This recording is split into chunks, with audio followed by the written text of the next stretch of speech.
Assalamualaikum warahmatullahi wabarakatuh.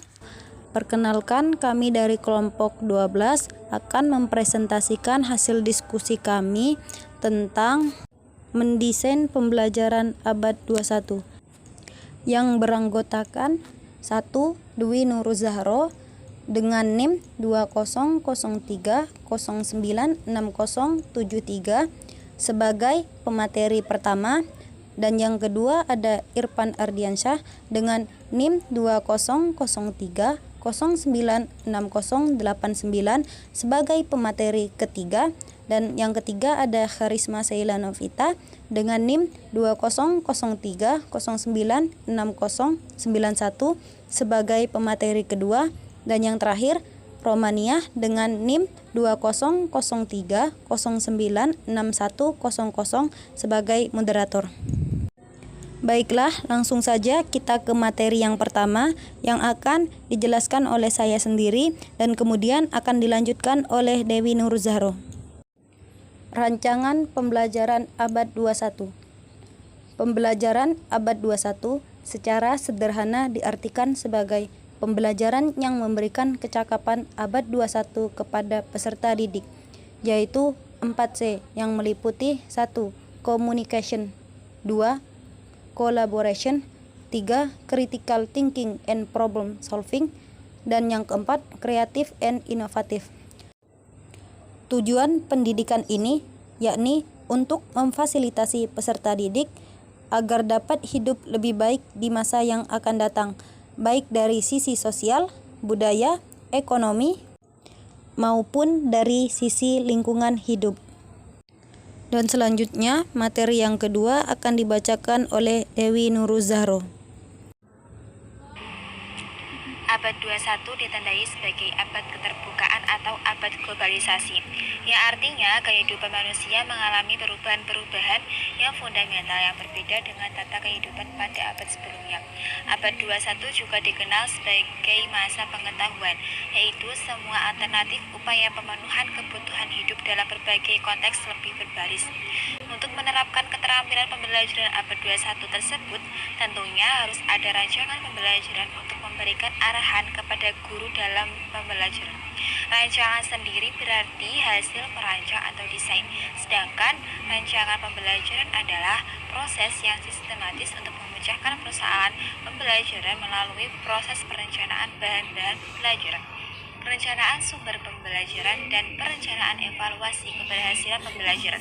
Secara lebih singkat, rancangan pembelajaran adalah arahan untuk guru dalam melaksanakan proses pembelajaran sehingga dapat berjalan secara efektif dan efisien.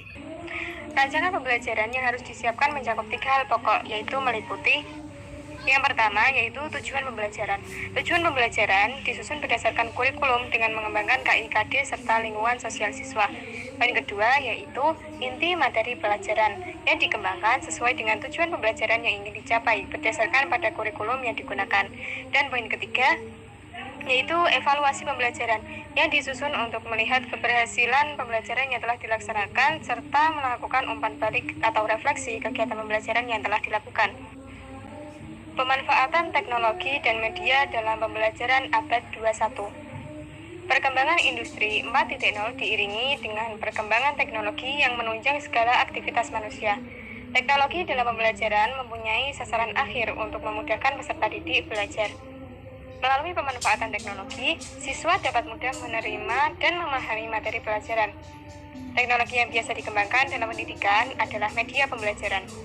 Adapun pengertian media pembelajaran adalah segala hal yang digunakan untuk menyampaikan pesan sehingga merangsang pikiran, perasaan, perhatian, dan minat serta kemauan siswa yang membuat proses belajar mengajar terjadi untuk mencapai tujuan pembelajaran yang efektif. Beberapa jenis media yang dapat membantu keefektifan pembelajaran antara lain: A.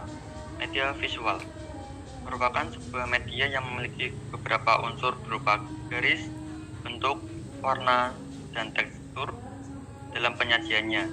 Media ini hanya melibatkan indera penglihatan, contoh foto, gambar, komik, sketsa, peta, grafik, dan sebagainya.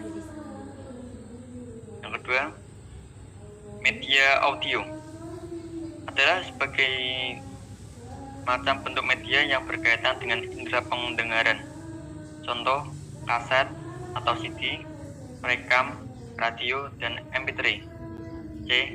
Media audiovisual merupakan media yang dapat menampilkan unsur gambar dan suara secara bersamaan, sehingga melibatkan indera penglihatan dan pendengaran.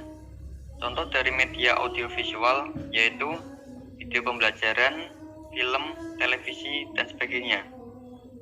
Yang D.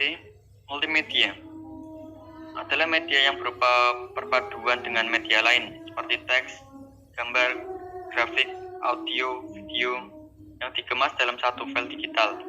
Contohnya yaitu media komputer. Terima kasih kepada ketiga pemateri yang telah menyampaikan hasil diskusi dengan baik. Kami dari kelompok 12 memohon maaf apabila banyak kesalahan dan juga kekurangan dalam penyampaian hasil dari diskusi kami. Sekian dari kelompok 12. Wassalamualaikum warahmatullahi wabarakatuh. Terima kasih.